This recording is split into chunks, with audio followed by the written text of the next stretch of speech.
So మార్నింగే ఒక customer అయితే మెసేజ్ చేశారు వాళ్ళ యానివర్సరీ అని చెప్పి. సో కొన్ని ఫ్రాక్స్ అయితే చూపించమని నేనైతే అలా వీడియోస్ తీసి పంపిస్తున్నాను. అందులో ఈ ఫ్రాక్ అయితే తనకు నచ్చింది. సో ఇక్కడ 2 హ్యాండ్స్కి ఇలా ఎంబ్రాయిడరీ వచ్చింది అండ్ ప్రిల్స్ వచ్చాయి ఎలాస్టిక్తో. అండ్ ఫ్రాక్ మొత్తం అయితే ఇలా పెద్ద పెద్ద ఫ్లవర్స్తో ఎంబ్రాయిడరీ వచ్చింది. ఆ ఎంబ్రాయిడరీ కూడా డీటెయిల్డ్గా చూపిస్తాను. సో వాళ్ళు హైదరాబాద్లోనే ఉంటారు. మాకు తొందరగా కావాలి అని చెప్పేసరికి నేనైతే ర్యాపిడో చేసేసాను అనమాట. తను ఈ ఫ్రాక్ సెలెక్ట్ చేసుకున్నారు. అండ్ ఈ ఫ్రాక్ ప్రైస్ వచ్చేసి 950 రూపీస్.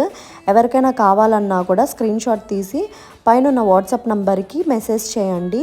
సో దీంట్లో కలర్స్ కూడా చూపిస్తాను. అండ్ ఇది వచ్చేసి ఎంబ్రాయిడరీ ఎలా ఉంటుంది అండ్ నేను ఇక్కడ ప్యాక్ చేసేసి నీట్గా ర్యాపిడోకి అయితే ఇద్దామని బయలుదేరాను. అండ్ ఇది వచ్చేసి ఆ ఎంబ్రాయిడరీ అనమాట ఫ్రాక్ పైన ఉన్నది. అండ్ దీంట్లో కలర్స్ వచ్చేసి ఇది. So do subscribe and follow for more videos.